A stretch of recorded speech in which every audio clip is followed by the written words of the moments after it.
Nega o'zimizni ahvoli bizdan og'ir insonlar bilan solishtirganimizda o'zimizni baxtli his qilamiz? Assalomu alaykum. Hech e'tibor berganmisiz, ba'zan hayotimizdan norozi bo'lib yuramiz, lekin bir insonni og'ir kasalligi, qiyin turmush sharoiti yoki katta yo'qotishlar haqida eshitamizu, "Shukur, mening ahvolim unchalik yomon emas ekan" deymiz. Nega bunday bo'ladi? Psixologiyada bu holat pastga qarab solishtirish deb ataladi. Ya'ni inson o'zini ahvoli og'irroq insonlar bilan taqqoslaydi. Bu miyamizga xavf o'tgani haqida signal beradi va ichki yengillik hissini paydo qiladi. Shu sababli biz bir muddat o'zimizni baxtliroq, xotirjamroq va minnatdor his qilamiz. Lekin buning ortida yana bir muhim jihat bor.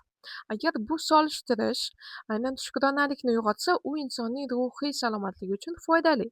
Chunki diqqat yetishmayotgan narsalardan bor narsalarga ko'chadi.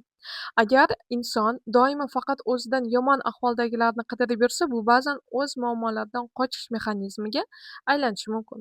Chunki haqiqiy o'sish uchun inson nafaqat "menda hammasi yaxshi ekan" deb taskin topishi, balki "men hayotimni yana qanday yaxshilashim mumkin" degan savol bilan yuzlashishi kerak.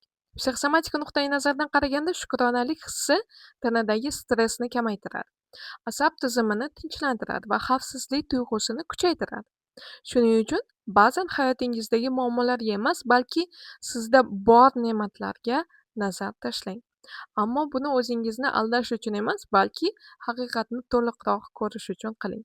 Chunki baxt kimdir sizdan yomonroq ahvolda ekanligini bilishda emas, balki qo'lingizdagi ne'matlarni qadrlay olishdadir.